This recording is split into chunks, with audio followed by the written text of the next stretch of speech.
ఏమైనా దేవుని సంగమా, రక్తంలో కడుగుబడినటువంటి పరిస్థితులైన విశ్వాసులైన నీతివంతులైన పిల్లలారా, ఆయన రక్తంలో కడగనటువంటి పిల్లలారా, ఆయనను విశ్వసించి సత్యమైన దేవుడు సత్యాన్ని స్థాపించేందుకు పరలోకం నుండి దిగి వచ్చి వాక్యమైన దేవుడు అదే శరీరధారిగా ఆయన భూమి మీద అడుగుపెట్టి మన కోసం ప్రాణాలను వదిలి దేవ కుమారుడు కనుక తిరిగి ఆ యొక్క మరణపు ముళ్ళు విరిచి తిరిగి సజీవుడుగా లేచిన గొప్ప దేవుడు మన యేసుక్రీస్తు ప్రభువు కనుక అటు దేవునిలో మనం ఉన్నాం కనుక అటు దేవుడు నమ్మకమైన వాడు, నీతిమంతుడు, యథార్థవంతుడు అనేది గురించి పరిశుద్ధుడు కనుక మనము అటు దేవుళ్ళకు ముందుకు కొనసాగితే అటు దైవ గ్రంథంలో ఉన్నటువంటి మాటలను మనం గట్టిగా పట్టుకొని ముందుకు వెళ్ళినట్టయితే మన జీవితాలకు ధన్యత, దీవెన, ఆశీర్వాదము, దేవుడు ఇస్తారు కనుక స్థితిలో మనం ముందుకెళ్తాము. అటు ఆయన వాగ్దానాలతో కూడినటువంటి దీవెనను పొందుకొని మనందరం కూడా మన మన జీవితాలను సరి చేసుకుంటూ ముందుకు వెళితే దేవుడు కూడా సంతోషిస్తారు కనుక అటు స్థితిలో మనం ముందుకెళ్తామండి. చెరువు మన పిల్లలకి అలాగే హృదయపూర్వక వందనాలండి. వాక్య భాగం వెళ్దాము. అపోస్తల కార్యంలో 15వ అధ్యాయము, అపోస్తల కార్యంలో 15వ అధ్యాయము 9వ వచనం మనకు చదివినట్లయితే మనకు మంచిది. వారి హృదయములను విశ్వాసం వలన పవిత్రపరచి మనకును వారికి ఏ భేదమైనను కనుపరచలేదు. మన యొక్క హృదయాలనంట దేవుడు దేని చేత పవిత్రపరుస్తూ ఉన్నాడంటే విశ్వాసం అనే ఆ గొప్పదైన విశ్వాసం ద్వారా మనము నీతిమంతులుగా పవిత్రపరుస్తున్నాడు. నీతిమంతులుగా, యథార్థవంతులుగా మనము పవిత్రపరుస్తూ ఉన్నాడు. విశ్వాసం ద్వారా మన హృదయములను పవిత్రపరుస్తూ ఉన్నాడు మన పరిశుద్ధుడైన యేసుక్రీస్తు ప్రభువు. ఏ భేదం లేదు, అందరూ పాపం చేసిన వారిని అయినప్పటికీ ఎవరైతే ఆయనను మనపూర్వకంగా ఏక మనసు కలిగి ఏకాత్మతో విశ్వసించినట్లయితే ఆ విశ్వాసం ద్వారా మన హృదయములను పవిత్రపరుస్తూ ఉన్నాడు మన యేసుక్రీస్తు ప్రభువు. ఏ భేదం లేదు, అందరికీ ఆయన అటు ధన్యత, దీవెన ప్రతి ఒక్కరి మీద ఆయన కుమ్మరించుతూ ఉన్నాడు. మంచివాడని కాదు, చెడ్డవాడని కాదు, అందరికీ కృప చూపుతున్న దేవుడు. ఎలా ఆయన కృప ఉన్నదంటే ఎక్కడైతే పాపము ఎక్కువగా ఉంటుందో అక్కడ ఆయన కృప కూడా, ఎప్పుడైతే పాపపు ఆలోచనలు ఏ మనిషిలో కానీ, ఏ ప్రదేశంలో కానీ, ఏ ప్రాంతంలో కానీ, ఏ వ్యక్తుల మధ్య, ఏ మనసులో ఉన్నా కూడా వారి మధ్య ఆయన కృప కూడా అత్యంత ఎక్కువగా ఉంటుందని దేవుని వాక్యమే మనకు తెలియపరుస్తుంది. ఎక్కడైతే పాపము ఎక్కువగా ఉంటుందో అక్కడ ఆయన కృప కూడా అంతకంటే ఎక్కువగా ఉంటుందని దేవుని వాక్యం మనకు వివరిస్తుంది పిల్ల. ఎందుకంటే ఆయన వచ్చింది, ఆయన చెప్పిన మాటగా నేను నీతివంతుడిని పిలవరాలేదు, ఆల్రెడీ నీతివంతుడు నా మనిషే, అపవాది బిడ్డ అయితే కాదు, అపవాది బిడ్డ అయినటువంటి అపవిత్రుని కోసం నేను వచ్చాను. వారిని పవిత్రపరిచి నీతివంతునిగా నా దగ్గర, నా పవిత్రతలో, నా పవిత్ర పట్టణంలో ఉంచాలి, చేర్చాలి, నా దగ్గర ఉండాలి అని వచ్చినటువంటి దేవుడు మన యేసయ్య. అనీతిమంతుల కోసమే వచ్చాడు, నీతివంతుని పిలువరాలేదు అన్నాడు. ఆరోగ్యవంతుడికి వైద్యత లేనట్టుగా నీతిమంతుడికి దేవుని అక్కరత ఉండవచ్చు, కానీ ఎక్కువ అక్కరత ఎవరికి అవసరం అంటే అనీతిమంతుడైన పాపికి అవసరం. అందుకే ఆయన ఎక్కువ పాపులతోనే తిరిగేవాడు. పాపులతో తిరిగినప్పటికీ పాపాన్ని అంటించుకోకుండా బ్రతికినటువంటి మాదిరి చూపినటువంటి మన యేసుక్రీస్తు ప్రభువారు చాలా గొప్ప దేవుడుగా మనము కొనియాడుతున్నాము. ప్రియుల, మనం ఏ విధంగా నీతిమంతులుగా తీర్చబడుతున్నాము?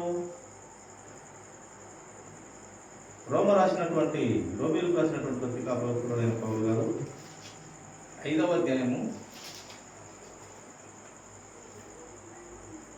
మొదటి వచనం ఒక మాట చదువుకున్నమాట.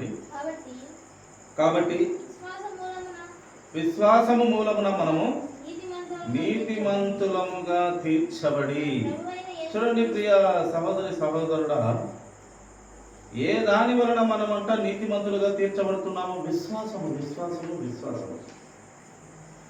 విశ్వాసము చాలా గొప్పది.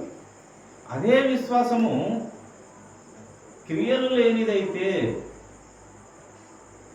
అదే విశ్వాసము క్రియలు లేనిదైతే అది వృద్ధా దండగా వేస్ట్ అని ప్రియ దేవుని సలహా. మనం చూస్తూ ఉంటాం చాలా సంఘాలలో కానీ, కొంతమంది మనుషులను కానీ, రక్షణ పొందిన మనుషులను కానీ, సేవకులను కానీ, సేవకులను కానీ, దైవజనులను కానీ చూస్తూ ఉంటాం.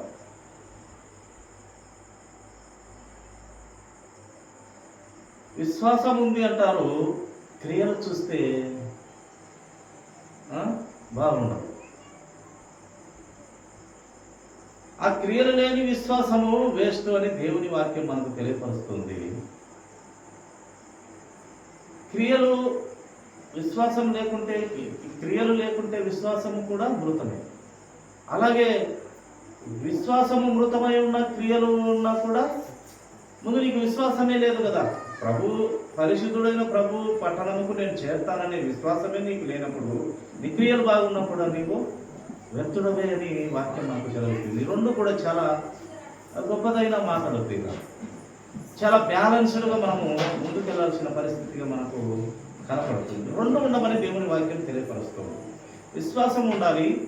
మొదటిగా మన ప్రభు పరిశుద్ధుడు, నీతిమంతుడు, దేవుని కుమారుడు అనే విశ్వాసం ఉండాలి. ఆయన మాత్రమే పరిశుద్ధుడు అనే విశ్వాసం ఉండాలి. ఆయన మాత్రమే పవిత్రుడు అని చెప్పుకున్నాడు దేవుడు.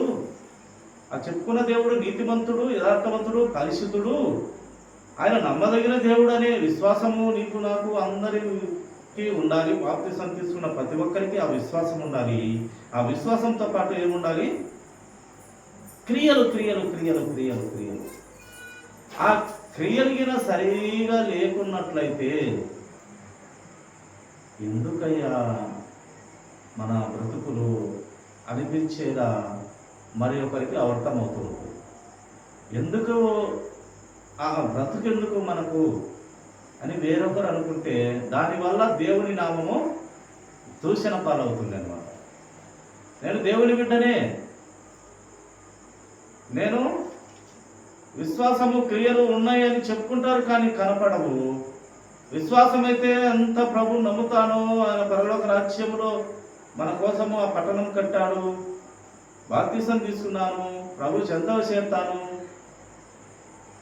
ఈ లోకంలో బాప్తిసం తీసుకొని ప్రభుని నమ్మాను, ఆయన దగ్గరికి వెళ్తాను, నిరీక్షణ కలిగి ఉంటుంది, పట్టుదల ఉంటారు, అన్నీ ఉంటారు. క్రియలు క్రియలు ఒక క్రియన్న ఆ విశ్వాసానికి తగినట్టుగా క్రియలు లేకపోవటము చాలా దురదృష్టకరము, చాలా బాధాకరమని ప్రతి ఒక్కరూ కూడా బైబిల్ గ్రంథం మనకు తెలియపరుస్తుంది, మనకు వినిపిస్తూ ఉంది. యేసుక్రీస్తు ప్రభువారు సృష్టికర్త అయిన దేవుడు ప్రతి మాటను గ్రంథంలో వ్రాయించినాడు. ఏ భేదం లేదు, అందరూ పాపం చేసిన వారే, ఎవడో నీతిమంతులు లేడు, అందరూ దరిద్రులే, పతిమాలలే, చెడ్డ హృదయంతో బాల్యం నుండి ఉన్నటువంటి వారే. సరే మీరు ఎవరన్నా నేను పెద్ద నీతిమంతుని, నేను పెద్ద నీతివంతములో చాలా బాగాని చాలా పర్ఫెక్ట్ నేనని అన్నప్పుడు దేవుడు అంటాడు, నేను కరెక్ట్గా నీ మీద దృష్టి ఉంచి చూసినట్లయితే ఎవర్రా నిలిచేది నా ముందు అంటాడు దేవుడు. దేవుని వాక్యం అంటే ఆ మాటను బట్టి ఎవరూ లేము. ఏ పారాడు, ఎన్ని సంవత్సరాలు బైబిల్ చదివినా, ఎన్ని సంవత్సరాలు విశ్వాసము, నిరీక్షణ, పట్టుదల, ఓర్పు ఎన్ని ఉన్నా, ఎన్ని సంవత్సరాలు బాప్తిసము తీసుకున్నా, ఎన్ని మాటలు బైబిల్ చదివినా ఎవడు లేడు. కానీ చివరి ఊపిరిపోయే వరకు పర్వాలేదురా అతను, పర్వాలేదురా ఆమె అని అనిపించుకున్నవాడు దేవుని సన్నిధికి చేరవచ్చు లేదా. అందుకే క్రియలు చాలా మనకు ముఖ్యం. అందుకే ఇక్కడ దేవుని మాట తెలియపరుస్తుంది. కాబట్టి విశ్వాసము మూలమున మనము నీతిమంతులముగా, ఆ విశ్వాసం ఉండాలి.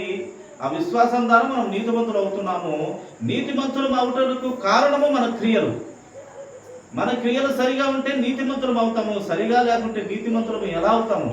ఎంత దరిద్రంగా ఉందిరా నీ బ్రతుకు, ఎంత వరస్టుగా ఉందని నీ ఆలోచన విధానము. నువ్వు మళ్ళీ ప్రార్థన పోతావు, బైబిల్ పట్టుకుంటావు, ఆయన గురించి ఏదేదో చెప్తావు, నీవే సరిలేదు, నేను చెప్తే మళ్ళీ ఎవరు వింటారా అన్నట్టుగా మన జీవితాలు ఉన్నవి. అందుకే ఎవరికి వారు ఎవరి ఆత్మను వారు పరిశీలించుకోవాలంట. అప్పుడప్పుడు ఎవరిని వారు పరిశీలించుకున్నట్లయితే మంచిది. మన పొరపాటు మనకి అద్దంలో కనపడినట్టు, మన ముఖంలో అద్దం చూసుకున్నప్పుడు మన ముఖంలో మరకలు కానీ ఏదైనా ఉంటే అద్దంలో క్లియర్గా కనపరిచినట్టు మనకు కనపరిచినప్పుడు మనం సరిదిద్దుకునే అవకాశం దేవుడు ఇస్తాడు. ఆ మంచి మనసు ఉన్నప్పుడు దేవుడు ఆ మనసుకు ఆయన ఆత్మ సహాయం అందుతుంది. అప్పుడు మనం పరచబడతాము, పవిత్రులం అవుతాము, నీతిమంతులం అవుతాము, యథార్థవంతులం అవుతాము. కనుక మన విశ్వాసంతో పాటు క్రియలు కూడా చాలా అవసరము అని దేవుని వాక్యం మనకు చాలా స్పష్టంగా చాలా మంది జీవితాలతో ముడిపడుతూ చూపిస్తూ గొప్ప సాక్షి సమూహం గ్రంథంలోని దేవుడు విడిచి ఉన్నాడు. ప్రియుల, మనం నీతిమంతులుగా తీర్చబడి మన ప్రభువైన యేసుక్రీస్తు ద్వారా దేవునితో సమాధానము కలిగి ఉందాము. మన ప్రభువుతో మనము సమాధానం కలిగి ఉండాలి అని దేవుని వాక్యం మనకు వివరిస్తూ తెలియపరుస్తూ ఉంది. మన ప్రభువైన క్రీస్తు మనకు మాదిరి ఎవరంటే మన ప్రభువైన క్రీస్తు, తర్వాత అపోస్తలుడు, తర్వాత పౌలు గారు. సంఘం అనే ఆ సంఘాన్ని స్థాపించిన వారు అపోస్తలులు. మొదటి పునాది వాళ్ళే వేసినారు. ఆ పునాది ఆనించి వేసినారంటే క్రీస్తును వారి దగ్గర నుండి చూసి, వారిని క్రీస్తును తడుములాడి చూసి, వారి సహవాసంలో క్రీస్తు సహవాసంలో ఉంటూ ఆ గొప్ప పునాది, ఆ బండ మీద కట్టిన పునాది వారే వేసినారు. ఆ పునాది మీద కట్టబడుతున్నటువంటి జనం మనం. వారిని చూసి మనం నేర్చుకోవాలి. ఏమేంటి వారిని చూసే ఎందుకు నేర్చుకోవాలంటే వారు ప్రభు సహవాసంలో ఆల్రెడీ ఆయనను తడుములాడుతూ, క్రీస్తు ప్రభువుని తడుములాడుతూ, ఆయన సహవాసంలో ఆయన దగ్గర ఉంటూ, రాత్రి పగలు ఉంటూ, ప్రార్థన నేర్చుకుంటూ, మీరు అన్నీ విడిచిపెట్టి నన్ను వెంబడించడం అన్నప్పుడు ఆ వలలు అంతా విడిచిపెట్టేసి ఆయనను వెంబడించిన శిష్యులుగా మనం చూస్తాం. అదంతా కనులారా చూసినటువంటి శిష్యులు. ఆ శిలువలో పడిన శ్రమనే కావచ్చు, ఆయన నోటి నుండి వచ్చిన ప్రతి మాటే కావచ్చు, విని తమను తాము సరిదిద్దుకుంటూ, తమ జీవితాలను చెక్కుకుంటూ ముందుకు వెళుతూ, క్రీస్తు ప్రభు వారి జీవితం అంతా వారు రుచి చూసి గ్రంథంలో లెక్కించినటువంటి అపోస్తలులు కట్టినటువంటి బండ మీద ఈ సంఘం ఈనాడు ఉన్నది. ఆ బండ మీద ఉన్నటువంటి పిల్లలంగా మనం ఎలా ఉండాలంటే ఆ పౌలు గారిని పోలి ఉండాలి, ఆ అపోస్తలుడు శిష్యులు అన్నటువంటి వారిని పోలి మనం ఉండాలి. చివరికి ఎవరిని పోలి ఉండాలంటే మన క్రీస్తు ప్రభు వారిని పోలి మనము ఆయన సాధుకత కొరకు మనము ప్రతిరోజు సాధకం చేసే పిల్లలంగా, సాధన చేసే పిల్లలంగా క్రీస్తు ప్రభు వారిని ఊహించుకుంటూ ఆయనలాగా, ఆయన మాట తీరులాగా, ఆయన ఎలా బ్రతికినాడు, ఎలా మాట్లాడినాడు అని మనము నడుచుకొని ముందుకు వెళ్ళే బిడ్డలంగా, ప్రార్థన ద్వారా అడుగుతూ నేర్చుకుంటూ ముందుకు వెళ్ళే పిల్లలంగా ఉండాలని దేవుని వాక్యం మనకు వివరిస్తూ ఉంది. ప్రియులారా,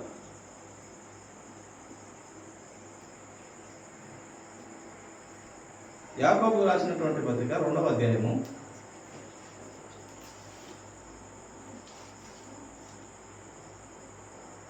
2వ అధ్యాయము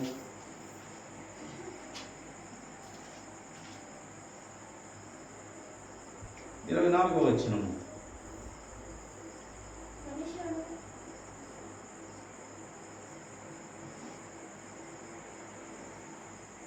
మనుష్యుడు విశ్వాసము మూలమున మాత్రము కాక క్రియల మూలమునను నీతిమంతుడని ఎంచబడునని మీరు దీని వలన గ్రహించితిరి. చూడండి, ఎంత గొప్పదైన విలువైన వాక్యం గ్రంథంలో సాక్షాత్తు యేసుక్రీస్తు సహోదరుడు, ఆయన తమ్ముడు, యేసుక్రీస్తు తమ్ముడు రాసినాడు. మొదటిగా వీరు కూడా ప్రభువుని విశ్వసించలేదు. ఆయన చనిపోయి తిరిగి లేచిన తర్వాత విశ్వాసంలోకి వచ్చినటువంటి ఈ యొక్క యాకోబు. అందుకే వీరు అపోస్తలులుగా వీరి మాట మనం వినాలి. వీరి కన్నులారా ప్రభు జీవితాన్ని చూసినటువంటి వారు, వారు తడుగులాడి ఆయన జీవితాలను పరిశీలించినటువంటి వారు. వారు రాసినారంటే ఆయన జీవితము చవి చూసి దగ్గరగా ఉంటూ వ్రాసినటువంటి అపోస్తలులు వీరు. ఈయన రాసినాడు చూడండి, ఎంత గొప్పదైన మాట రాసినాడంటే చూడండి, మనుషుడు విశ్వాసము మూలమున మాత్రము కాక, విశ్వాసం మూలమున బ్రతకాలి, అది మాత్రమే కాక క్రియల మూలమునను నీతిమంతుడని ఎంచబడునని. క్రియల మూలము కూడా నీతిమంతుడవుతాడు. విశ్వాసమే కాదు, క్రియలు కూడా ఉండాలి అని తెలియపరుస్తూ ఉన్నాడు ప్రియులారా. క్రియల మూలమున నీతిమంతుడని ఎంచబడునని మీరు దీని వలన గ్రహించితిరి. క్రియలు కూడా ఉండాలి, వట్టి విశ్వాసమే కాదు. ఈ క్రియలు చాలా ఇంపార్టెంట్ ప్రతి మనిషిలో. మనం బాప్తిసం తీసుకుంటాము, మనుషులమే, పొరపాటు జీవితము కలిగిన వారిమే, పనికి మాలినమైన ఆలోచనలు కలిగిన వారిమే, దేవుని బాప్తిసం తీసుకొని నీతిమంతులుగా యథార్థవంతులుగా తీర్చబడుతున్న ప్రజలమే, ఆయన బిడ్డలమే. అయినప్పటికీ దేవుని వాక్యం ద్వారా కట్టబడుటకు, దిద్దబడుటకు నీకు ఆలోచన ప్రభు వాక్యం ద్వారానే దొరుకునని మనం గ్రహించి ఆ వాక్యంతో కట్టబడనికి ఇష్టపడితే ప్రభు కృప చూపిస్తాడు, ఆయన కరుణిస్తాడు.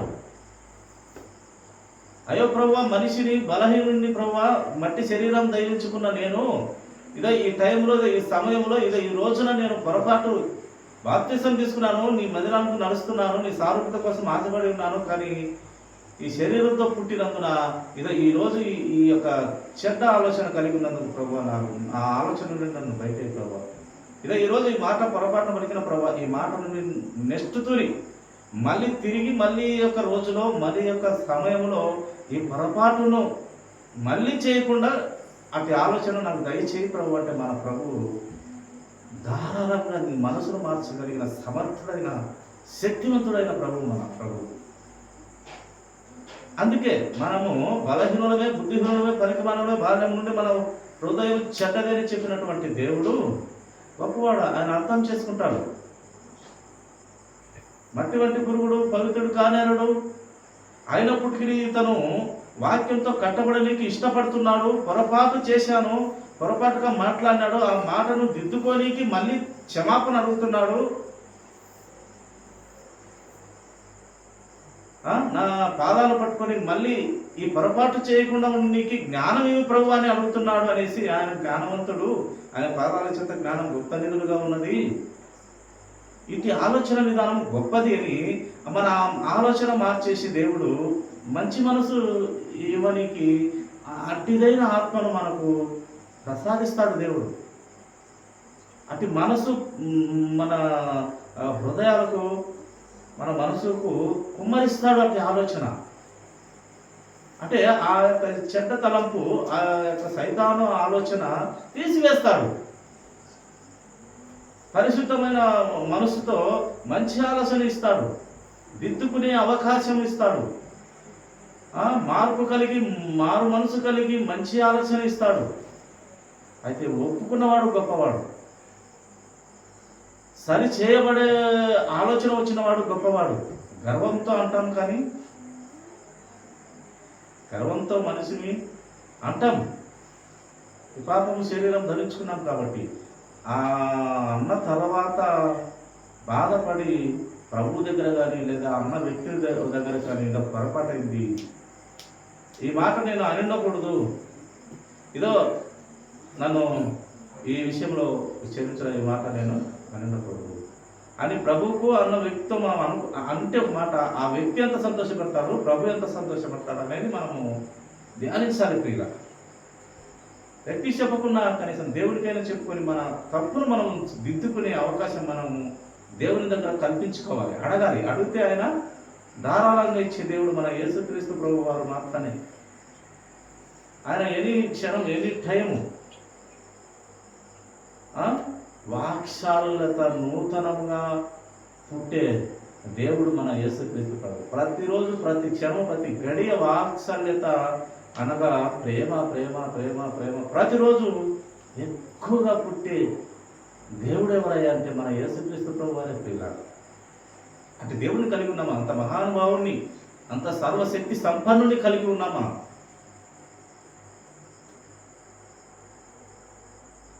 కనుక అటు స్థితిలో ఇక్కడ రాసినటువంటి మాట విశ్వాసము ఉండొచ్చును, అది మాత్రమే కాదు క్రియల మూలముగా కూడా మనము నీతిమంతులము ఎంచబడతామని మనకు చక్కగా వివరిస్తూ వచ్చింది బైబిల్ గ్రంథం కింద. తెస్సలోనికీయులకు రాసినటువంటి 2వ పత్రిక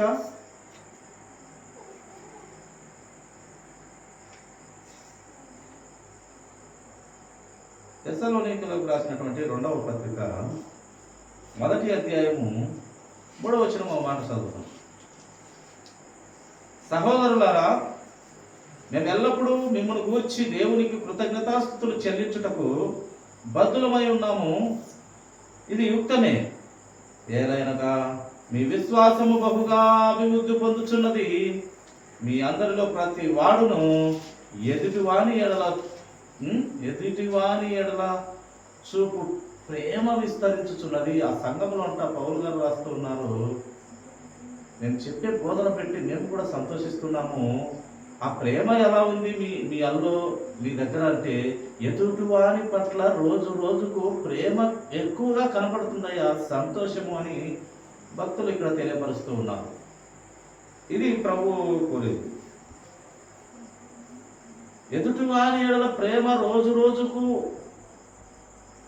అంటే ప్రతి ఒక్కరి ఆడవారు కానీ మగవారు కానీ ఎవరన్నా కానీ ప్రేమ కలిగి ఉండడము, ప్రేమతో మాట్లాడము, వంచన కపటము లేకుండా మాట్లాడడం అనేది చాలా ముఖ్యము.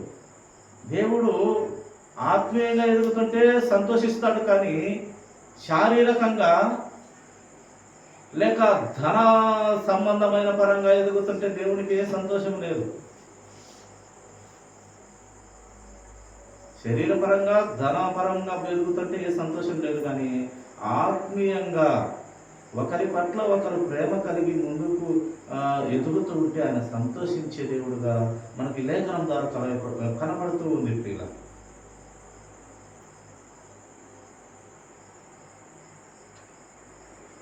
చివరిగా ఒక మాట చూసుకొని మనం ముగించుకుందాము. యోహాను 1వ పత్రిక 5వ అధ్యాయము 4వ వచనం. దేవుని మూలముగా పుట్టిన వారును లోకమును జయించుదురు, లోకమును జయించిన విజయము మన విశ్వాసమే. దేవుని మూలముగా పుట్టినవాడు ఎవడు? ఈ దేవుని మూలముగా పుట్టినవాడు అంటే లోకాన్ని జయించాలంట. లోకాన్ని జయించడం అంటే పాపాన్ని అసహించుకోవాలి. యేసుక్రీస్తు ప్రభువారు లోకాన్ని జయించినాడు. ఏ విధంగా జయించినాడు? ఆయన పాపపు మనుషులతో తిరిగినాడు. పాపాన్ని అంటించుకోకుండా ఆయన పవిత్రుడిగా బ్రతికినాడు. పాపపు లోకంలోనే పుట్టి పాపాన్ని అంటించుకోకుండా ఆ పాపలను పవిత్రపరుస్తూ ఆయన ఈ లోకాన్ని గెలిచినాడు.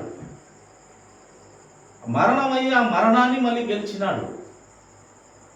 ఇదే మన యేసుక్రీస్తు ప్రభువారిలో ఆల్రెడీ మనము మన అపొస్తలులు చెప్పిన దాని ప్రకారము, వారు తరుగులాడు చూసిన ప్రకారము రాయించిన మాటలను బట్టి మనం తెలుసుకొని ఉన్నాం. ఇదే జరిగిన సంఘటనలు క్రీస్తులో మనము చూశాము. ఇది మీరా జీవితాలలో కూడా క్రీస్తు ప్రభువారు చూడాలని ఆశ కలిగి ఉన్నాడు. మనందరి జీవితాల్లో ఇది ప్రభువారు చూడాలి. ఏం చూడాలి? అయినా నా మూలముగా పుట్టితే లోకమును మీరు జయిస్తారు. ఆ పొరపాటు లక్షణాలను, ఆ సైతాను లక్షణాలను వదిలేస్తారు. అవి వదిలేస్తే మీరు లోకాన్ని జయించినట్లే. లోకాన్ని జయిస్తే మీరు మీ విజయం విశ్వాసం, ఆ విశ్వాసమే మీ విజయముగా. లోకాన్ని జయించినట్లయితే మీరు జయించినట్లే. మీరు ఎక్కడ ఉంటారు? ఎవరి దగ్గర ఉంటారు అంటే నా దగ్గర ఉంటారు. పరలోక పట్టణంలో ఉంటారు. పాపం లేని పట్టణంలో, ఎవరు దొంగలు లేని ఆ పరిశుద్ధ పట్టణంలో ఉంటారు. అప్పుడు లోకాన్ని జయిస్తారు. లోకాన్ని జయించిన మీరు, పాపాన్ని జయించిన మీరు, మరణమును కూడా జయించగలిగిన శక్తి సామర్థ్యం ఉన్న క్రీస్తు మిమ్మల్ని మరణమును నుండి కూడా లేపి అదే శరీరానికి మహిమ శరీరం ఇచ్చి నా దగ్గర పెట్టుకుంటాను అన్న మన ప్రభు వాగ్దానము మనం గుర్తుపెట్టుకొని ముందుకు వెళ్ళాలి ప్రియులారా. అందుకే లోకమును జయించుదురు, లోకమును జయించిన విజయము మన విశ్వాసమే, మీ విశ్వాసమే అంటూ గ్రంథంలో తెలియపరుస్తూ వచ్చినారు. లోకాన్ని జయించాలంటే క్రీస్తులాగా బ్రతకాలి, క్రీస్తులాగా బ్రతకాలంటే తగ్గించుకోవాలి, లోబడే తత్వం ఉండాలి. ఆయన దేవుడై ఉన్నప్పటికీ మన పరమ తండ్రి కుడి పక్కన ఆశీనుడై, సింహాసనం మీద ఆశీనుడై ఉండని అది గొప్ప భాగ్యం అనించుకొనక భూమి మీద పాపలను రక్షించడానికి, పాపంలో నుండి బయట వేయడానికి ఆయన భూమి మీదకి అడుగు పెట్టినాడు. తండ్రి కోరిక మేరకు నా కుమారుడు నువ్వు బలి కావాలన్నప్పుడు తప్పకుండా అవుతాను నా తండ్రి, బలి అవుతాను, వారి కోసం ప్రాణం పెడతాను, వారి కోసం ప్రాణం పెట్టి నేను నీ కుమారుని కదు తండ్రి, నీ అంశ నాది కనుక నేను మరణాన్ని చేయించి మళ్ళీ నీ అంతకు వస్తాను. నీవు చెప్పిన లెక్క, నీవు చెప్పిన మాటలన్నిటినీ నేను ఆహారంగా వాటిని భావించి అన్ని సమాప్తం చేసి క్లియర్ చేసి మళ్ళీ నీ దగ్గరికి వస్తాను ప్రభు అని తండ్రి అని ఆయన అంతా తండ్రి చెప్పిన మాట అంతా నెరవేర్చి చక్కగా సంపూర్తి చేసి మరణం సైతం జయించి తిరిగి లేచి కనపడి 40 దినాలు మళ్ళీ అందరికీ కనపడి జ్ఞానము బుద్ధి నేర్పి నేను వెళ్తున్నాను, పరిశుద్ధాత్మను పంపిస్తాను, మళ్ళీ తిరిగి వచ్చే రేపు పవిత్రంగా యథార్థంగా నీతిమంతులుగా తండ్రి ఎదుట మీరు తల ఎత్తుకొని బతికే బిడ్డలుగా ఉండాలని కోరిన యేసు క్రీస్తు ప్రభు వారి ఆశ, ప్రణాళిక, ప్రతిష్ట మనము నెరవేర్చే పిల్లలంగా ఉండాలని దేవుడు కోరుతున్నాం. అట్టి స్థితిలో మనం ముందుకు వెళ్ళాలి. లోకాన్ని జయించాలి. దేవుడు జయించాడు, యేసుక్రీస్తు జయించాడు, పాపాన్ని జయించాడు, శిలువ మరణాన్ని జయించాడు. ఇవన్నీ కూడా ప్రతి మనిషినిలో ఈ పాపాన్ని జయించాలి, ఈ లోకాన్ని జయించాలి, మరణపు ముళ్ళును విరిచి జయించాలి అనేది ఆయన ప్రణాళిక, ఆయన ప్రత్యక్షత, ఆయన కోరిక. ఆ కోరికలు నీవు నేను నెరవేర్చే దేవుడు పరలోక రాజ్యంలో సంతోషిస్తాడు.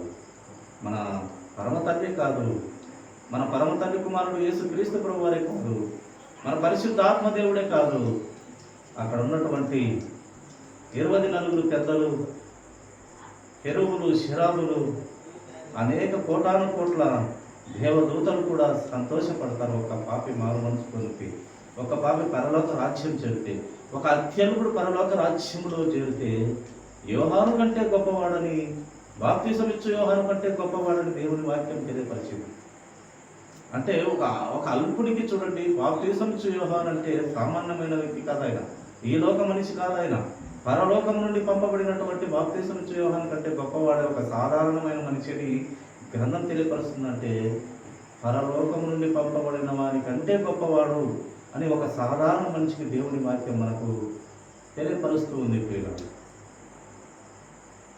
కనుక నా జీవితాలలో మనము పొరపాటు జీవితంలోనే ఉన్నాము, అయినప్పటికీ వాక్యంతో దిద్దబడుతూ మనం సరి చేసుకుంటూ దిద్దుకుంటూ ముందుకు వెళ్తూ దేవుని ప్రేమను పొందుకుంటూ ముందుకెళ్ళాలని దేవుడు కోరుతున్నాడు. కాబట్టి స్థితిలో మనం దీవించును గాక, ఆఖ్యంగా బలపరచును గాక. కొద్ది మాటలు దేవుడు దీవించును గాక. తల వచ్చినట్లయితే చిన్న ప్రార్థన.